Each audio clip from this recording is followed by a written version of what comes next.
안녕하세요, 범빠예요. 오늘은 오랜만에 웨이크보드 강좌를 진행해 볼게요. 이론 위주의 강좌가 될 건데요. 초급 강좌라고 하기엔 좀 어렵고 중급 이상의 내용이 될 것 같습니다. 오늘 말씀드릴 내용은 엣지 체인지 타이밍입니다. 엣지 체인지 타이밍이라고 얘기하면 무슨 말인지 잘 이해가 안 되는 분들이 계실 거예요. 영상으로 보시면 이렇게 슬라럼을 나간 후 로딩을 하게 되죠. 로딩이 끝나면서 이렇게 엣지를 세우는 타이밍을 얘기하는 건데요. 일반적으로 힐사이드 어프로치를 들어오기 위해서는 토사이드 슬라럼, 로딩, 힐사이드 어프로치로 진행이 되는데 토사이드 슬라럼을 나갈 때는 토사이드 엣지, 로딩 시에는 베이스, 힐사이드 어프로치 때에는 힐사이드 엣지를 사용하게 되는데 이렇게 로딩이 끝나면서 엣지를 세우는 것을 엣지 체인지라고 해요. 이걸 말씀드리는 이유가 어프로치 연습을 하고 계신 분들을 보면 많은 분들이 엣지 전환이 느려요. 엣지 전환이 느리게 되면 어프로치 들어올 때 엣지와 텐션이 강해지는 원인이 될 수 있습니다. 전에 로딩의 개념 강좌에서도 얘기했던 부분이니까 엣지 체인지 타이밍에 대해서만 얘기를 할게요. 이걸 설명하기 위해선 로딩 시에 두 가지 전제가 깔려 있어야 해요. 첫 번째는 골반이 보트 쪽으로 돌아가 있지 않아야 하는 것과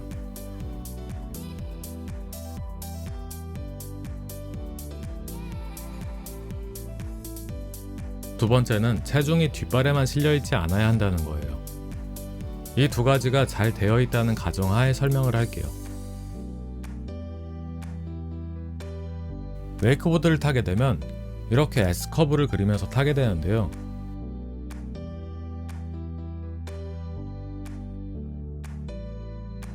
이걸 구간으로 나누게 되면 슬라럼, 로딩, 어프로치 이렇게 되죠.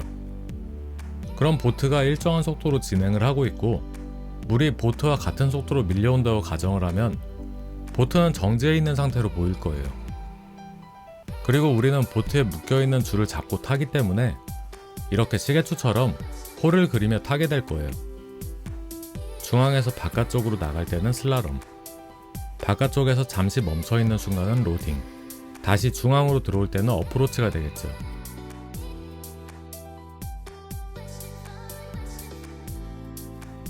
전에 로딩의 개념 강좌에서 말씀드린 내용인데 우리가 로딩을 할 때 줄이 당겨지는 힘을 받지 않고 잠시 속도를 유지할 수 있는 이유가 슬라럼을 나가면서 빨라진 속도를 이용할 수 있기 때문인데요. 여기서 잠시 어려운 얘기 좀 하고 갈게요. 보트가 이동하는 방향을 X축, 보더가 좌우로 이동하는 방향을 Y축이라고 했을 때 보더가 보트 뒤쪽에 있을 때와 슬라럼을 끝냈을 때의 X축의 거리를 비교해보면 슬라럼을 나간 직후가 보트와 보더와의 거리가 더 가까워요. 이건 상대 속도의 개념인데요. 보트에서 바라보았을 때 거리가 가까워진다는 건 보더의 진행 속도가 더 빨라졌다는 걸 의미해요. 다시 바깥쪽에서 중앙 쪽으로 이동을 하게 되면 X축의 거리가 멀어지게 되죠. 멀어지게 된다는 건 반대로 상대 속도가 느려지게 된다는 거예요. 일단 Y축으로 좌우로 이동하는 건 무시하고 생각을 하세요. 그것까지 얘기를 하게 되면 내용이 너무 어려워집니다. 여기까지 이해가 되셨나요? 보트 진행 방향을 기준으로 했을 때의 가속과 감속의 개념입니다. 그럼 다시 돌아와서 슬라럼을 끝내고 베이스 상태로 아무것도 하지 않고 기다리게 되면 보트보다 잠시 빨라졌던 속도가 감속이 되면서 줄에 의해 다시 끌려가면서 보트 쪽으로 조금씩 끌려 들어갈 거예요. 베이직 점프를 하기 위해선 어느 정도 텐션과 속도가 있어야 하는데 엣지를 사용하지 않았기 때문에 어프로치라고 하기엔 텐션도 약하고 속도도 느리죠. 여기서 몇 가지 상황을 보여드릴게요. 첫 번째는 감속이 이루어지기 전에 엣지를 세우면 우리가 이동하는 모습은 이렇게 데크가 회전이 되면서 보트 쪽으로 가까워지고 줄은 늘어지게 될 거예요.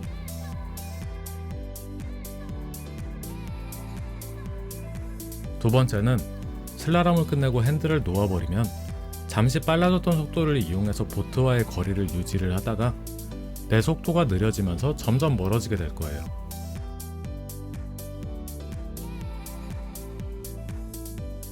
세 번째는 슬라럼을 끝내고 베이스 상태로 기다리게 되면 줄이 다시 팽팽해지면서 보트에 의해 끌려가기 시작하는데 당겨지는 방향이 보트 쪽이기 때문에 자연스럽게 데크와 골반이 보트 쪽으로 돌아가려는 힘이 작용을 하게 돼요. 그 상태에서 엣지를 세우게 되면 엣지를 세우는 순간부터 텐션이 증가하게 됩니다. 본인은 분명 엣지를 약하게 썼지만 중앙 쪽으로 끌려갈수록 텐션은 점점 세질 수밖에 없어요.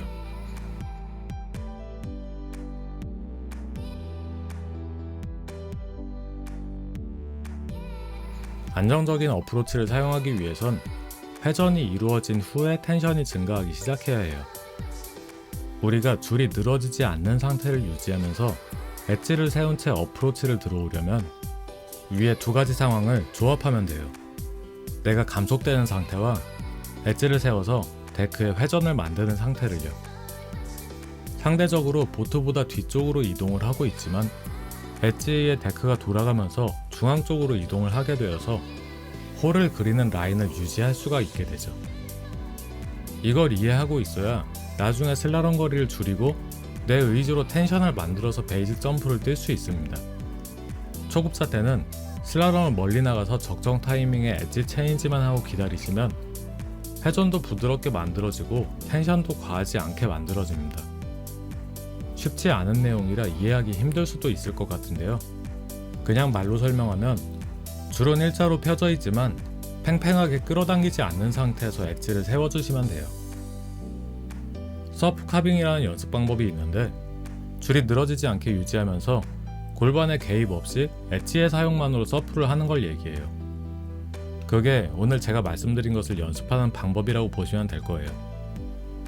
다음에 기회가 되면 서프 카빙에 대한 내용을 한번 다뤄볼게요. 정리할게요. 엣지 체인지 타이밍은 자기가 생각한 것보다 살짝 빠르게 해야 해요.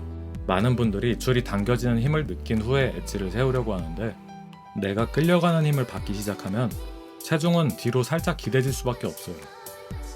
기대고 있는 상태에서는 엣지를 세우면 턴이 급격하게 돌아가고 엣지를 세우는 순간부터 텐션이 증가하게 됩니다. 사실 가장 중요한 건 기본 주행 자세와 슬라롬이 가장 중요해요. 슬라롬을 양발로 누르면서 진행하면 로딩 때도 체중이 뒤로 넘어가지 않아서 감속이 천천히 이루어지고 그 시간만큼 턴을 부드럽게 만들 수 있습니다. 근데 많은 분들이 슬라롬을 너무 대충 연습해놓고 다음 단계로 넘어가려고 해요. 기본에 조금만 더 시간을 투자하시면 그 다음 단계들을 쉽게 넘어갈 수 있습니다. 여기서 마무리할게요. 제 영상이 도움이 되었다면 구독과 좋아요, 알림 설정 부탁드릴게요. 궁금한 점이 있으시면 댓글을 달아주세요. 재미없는 이론 강좌 시청해주셔서 감사합니다. 그럼 더 좋은 영상으로 찾아뵙겠습니다.